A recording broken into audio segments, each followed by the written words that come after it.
अस्सलाम वालेकुम बाबा, क्या हाल है। उम्मीद है कि आप सब खैरियत से होंगे।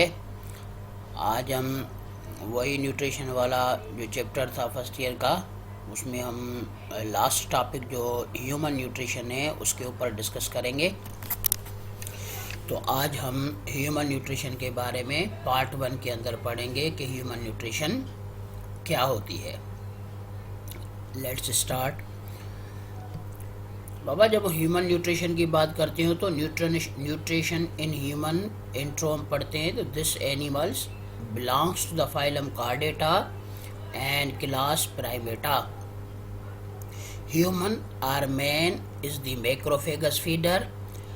ह्यूमन जो होता है वो मैक्रोफेगस फीडर है, हेटरोट्रॉफिक है। इसका जो फूड हम पढ़ेंगे वो in fact the majority of food consumed by human beings are a seed based food.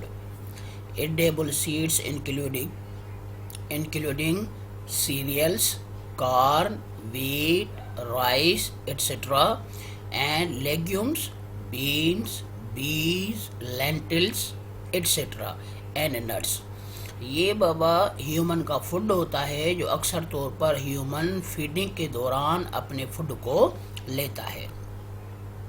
ये जो कुछ पड़ा हुआ है ये सारा कुछ ह्यूमन के न्यूट्रिशन में आते हैं और ह्यूमन इसी के ही इन तमाम चीज़ों को इस्तेमाल करके अपनी न्यूट्रिशन को चलाता है।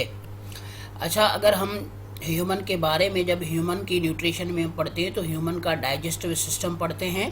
ह्यूमन का जो डाइजेस्टिव सिस्टम होता है तो हम कहेंगे कि द डाइजेस्टिव ट्रैक्ट और गैस्ट्रो इंटेस्टाइनल ट्रैक्ट, जिसको GIT कहते हैं, is a 30 feet long twisting tube that start at the mouth and ends at the anus.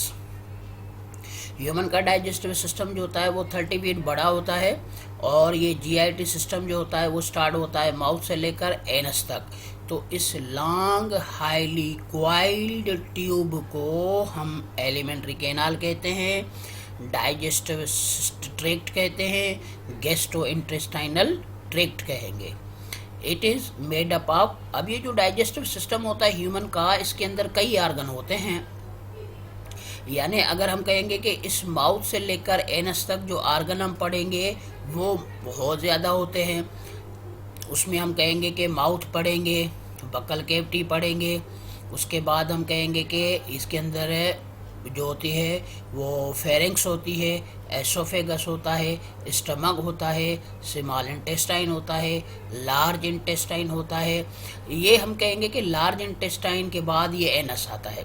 तकरीबन इसके अंदर ये ऐसे आर्गन होते हैं जो GIT के अंदर आते हैं, मगर GIT के अलावा जो असेसरी आर्गन होते हैं, एडिशनल आर्गन होते हैं, जिसमें सलेवरी ग्लैंड्स आ गई, टंग आ गई, इसके अलावा हम लिवर को कहते हैं, पेनक्रियास को कहते हैं, ये वो आर्गन होते हैं जो असेसरी होते हैं। यानी हम कहेंगे कि इसके अलावा ये जो डाइजेस्टिव सिस्टम का ट्यूब होता है इसके बारे में कहेंगे कि it is made up of a series of muscles that coordinate the movement of food and other cells that produce enzymes and hormones to aid in the breaking down of food.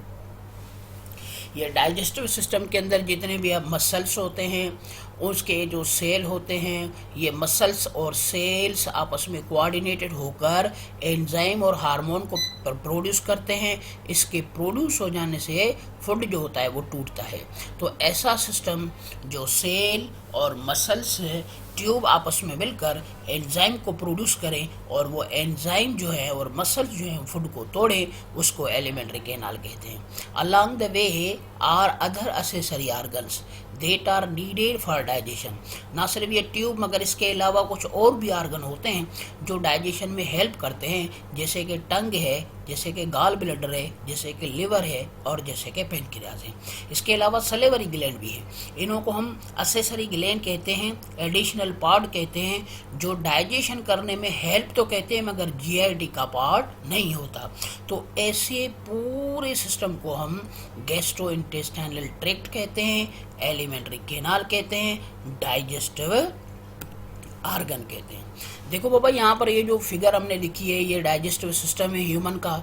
ये mouth है, salivary glands हैं, oesophagus है, stomach है,